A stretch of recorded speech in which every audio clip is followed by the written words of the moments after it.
yaitu worldview dan biblical worldview. Worldview adalah cara pandang, semesta dan tujuan hidup. Ini adalah perangkat referensi yang digunakan untuk memahami dan merespon dunia. Dan biblical worldview ini adalah worldview yang berdasarkan pada Allah. Kita memberikan pemahaman tentang siapa Tuhan, bagaimana Dia menghubungkan dunia dengan dunia dan bagaimana kita harus sebagai umatnya. Lalu tema biblical worldview yang saya ambil ini adalah worshipful experience, expression. Itu bagaimana kita mengekspresikan kekaguman akan Allah ciptaannya. Kita bisa mengekspresikan kekaguman Allah dan ciptaannya dengan berbagai cara, yaitu sendiri atau bersama-sama. Puji syukur atas karunia yang telah diberikan, melihat keindahan alam semesta, menjalankan hidup dengan penuh rasa syukur dan menghargai ciptaan yang Tuhan ciptakan. Lalu alasannya ini kekaguman Allah, respon yang wajar dan alami terhadap Allah, kebesaran Allah.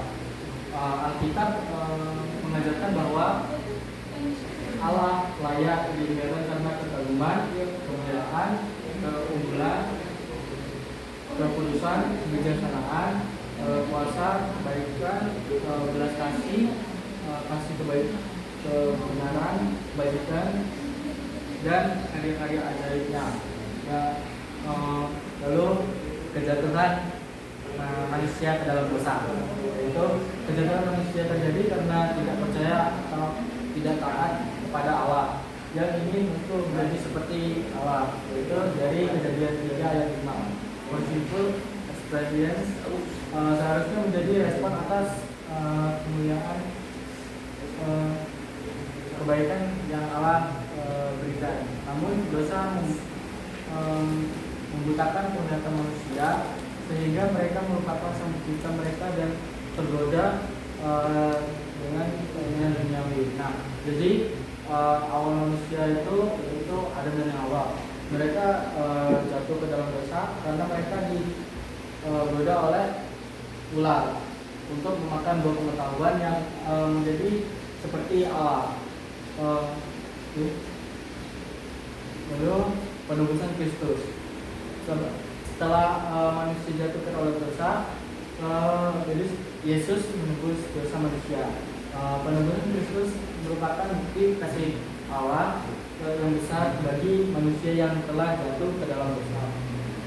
Melalui kematiannya di kayu salib, Kristus menebus dosa manusia dan membuka jalan bagi mereka yang kembali pada Allah, dari Roma 5 ayat 8. Nah, di sini saat manusia jatuh dalam dosa, Yesus turun ke dunia untuk menjadi manusia untuk menebus dosa manusia. Nah, lalu kebiasaan buruk manusia ini tidak berpegang teguh pada worshipful experience, mengekspresikan kekaguman akan Allah dan ciptaannya, mengabaikan beberapa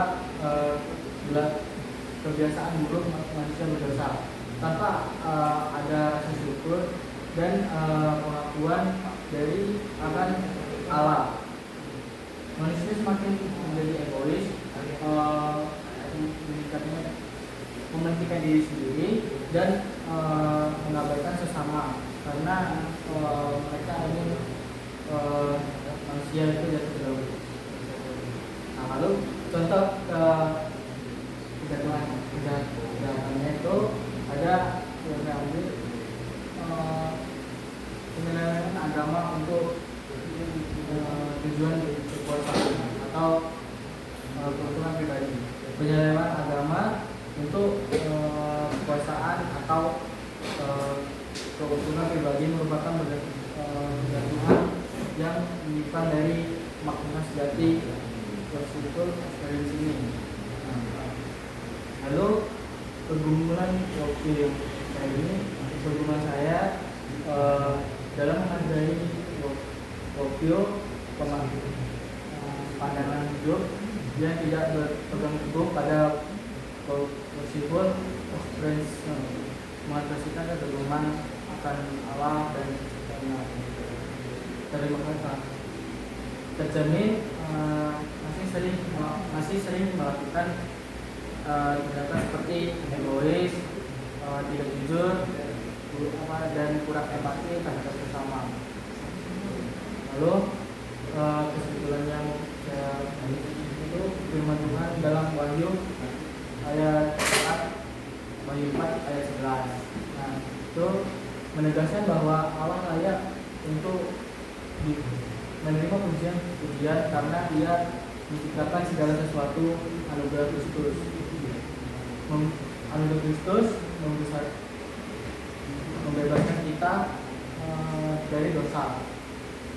Jadi membebaskan dari dosa itu Allah membebaskan manusia dari dosa, karena manusia jatuh ke dalam dosa dan Kristus menebus dosa manusia. Lalu sekian dari saya, terima kasih.